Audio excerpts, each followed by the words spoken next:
Hello, welcome to part 4 of 1 Nephi 20. Last time we covered the fact that this is going to be a workbook video. We're going to work on a part of scripture study called Searching for Principles, and we're going to discuss that more in detail in this video. Last time we focused a lot on 1 Nephi chapter 20, verse 14, which talked about prophets and the importance of prophets and their prophecies and the way that God feels about his prophets. We focused also on the fact that Isaiah had prophesied about the destruction of Babylon, and as we can see in our day, that destruction is still in force today. We also talked about the fact that in scriptures, Babylon means worldliness.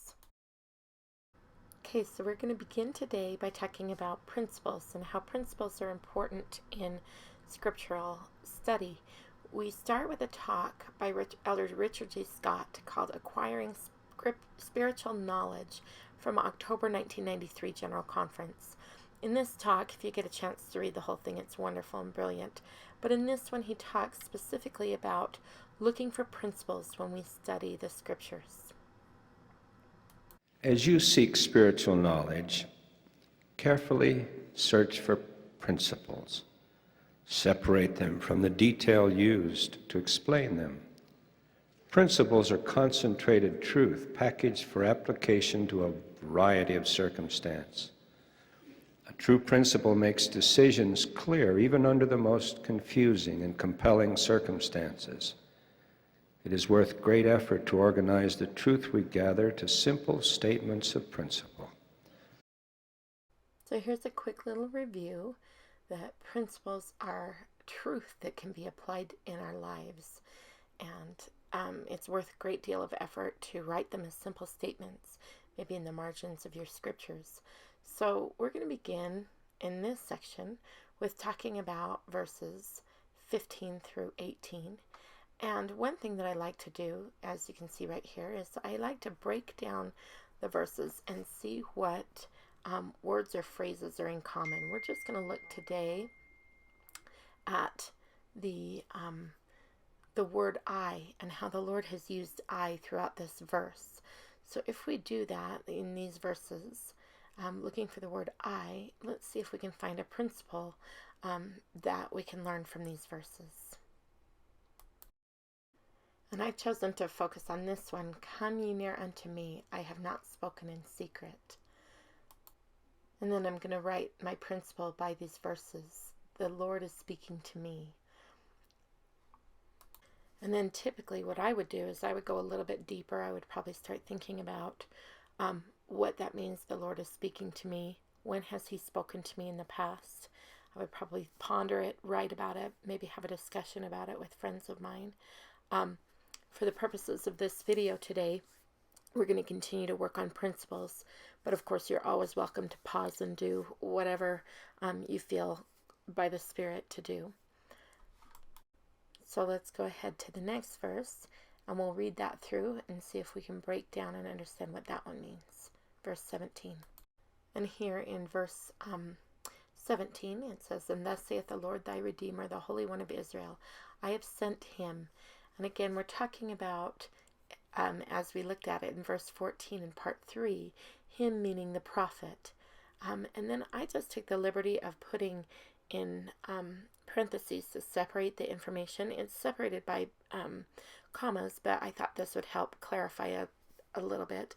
The Lord thy God, who teacheth thee to profit, who leadeth thee by the way thou shouldst go, hath done it. So the Lord reminds us, the reader, of who he is. And so here I've separated them into two different categories. This part is the prophets, and the other part is the Lord telling you that he, the Lord, the Holy One of Israel, the Lord thy God, the one who teaches you to profit, the one who leads you, hath done it. He hath sent the prophet to you. And, of course, to me too. Take a moment and write down the principles that you're finding by the verse. And here's an example of one. The Lord will teach me to profit if I follow his words that he sent through the prophet. Prophet and prophet, right? Profit meaning to get gain.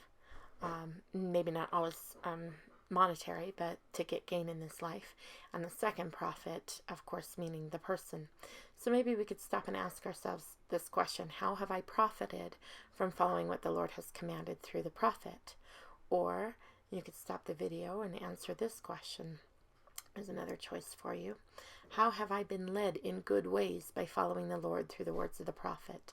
So I'd encourage you to stop the video and choose one or both of those questions and write about them. Okay, so then I encourage you to do the same thing with verses 18 and 19. Study them, look for principles. What's the Lord trying to teach you? And then write those principles by the verses. And then finally, think about how you've seen this principle in your life and write your questions and thoughts in your journal about these verses. Okay, so now I'm going to let you go at it on your own for verses 20 through 22. I want you to just practice. I invite you to practice looking for principles, marking, reading. I have some helps in the rest of this video, but I'm hoping that you're going to have a wonderful experience as you kind of learn and grow and study these things out for yourself. So I'll leave you to that. Again, I've got some slides at the end of this video that will be helpful to you, and I hope you enjoy.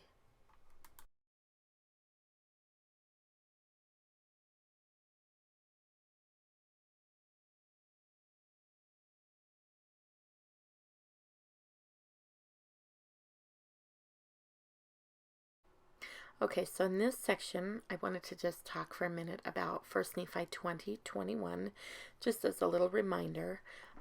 When Israel left Egypt, this is the time period that we're talking about. The Lord is reminding us that He preserved their lives in miraculous ways. For example, He led them through the deserts, and then when they were really thirsty, He made the water flow out of the rock. He had Moses hit a rock with his staff, and water came gushing. I love that word in this verse. Waters gushed out. They came gushing out for the people. And I think that right now, as verse 20 was asking us to leave worldliness behind, you know, the Lord is reminding us of some very important things. Leaving worldliness means that we're going to have to make some big changes. And I can't tell you what those changes are going to be. That's up to you and the Spirit to work out. I know often in my life I already know what the Lord wants me to change. It's just hard to do. And I know that if I've ever gone to Him and asked for that counsel, He's been able to tell me what needs to happen so that I can be closer to Him. And I invite you to take a moment and ponder what changes you might make to get that closeness to Him. And as is prophesied and promised in Scripture, He will make miracles happen when we put Him first. The final verse in this chapter has one very important principle in it. There are a couple of principles, but the one very important one that I'd like to look at is notwithstanding, this is from verse 22, He hath done all of this and greater also. There is no peace, saith the Lord, unto the wicked. And as we ponder this final verse, I would like you to just take a moment and write. I invite you to write about when you felt a place of no peace because you've been doing what you want rather than what God wants. Maybe you've sinned and done something that makes it so that you're at odds with God and you don't feel His love or His closeness or companionship as much anymore. And so I want you to write down, what did you do to come back to feel His presence again? And I want you to compare and contrast those experiences. I invite you to do that. Take a moment. Okay, and then at the very end here, I'm going to invite you to take a moment in your journal and write about something that you will do differently in your life as a result of the experience that you've had today. What's your take-home message? It could be anything from earlier in the video or videos, or if you want to just keep with this last theme that we've been talking about, I want you to think of something worldly that you need to give up, that the Spirit's been teaching you and talking to you about, that will help you draw closer to God. I know that it's difficult to give up our things that give us a feeling of control, and sometimes those things give us a feeling of being out of control. I know it can be very, very difficult, but I know that there are promised blessings.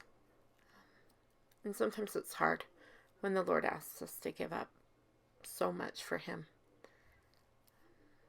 But I want you to ponder about that too, when He's given so much for us. Why is it frightening to give up so much? I don't know. Maybe it's to build our faith. But I do know this. When we do it, we will know that God lives and that He is a part of our lives. Thanks for joining me today. Join me next time when we tackle 1 Nephi 21 of this series, Isaiah and the Book of Mormon. Thanks so much for being with me. Take care.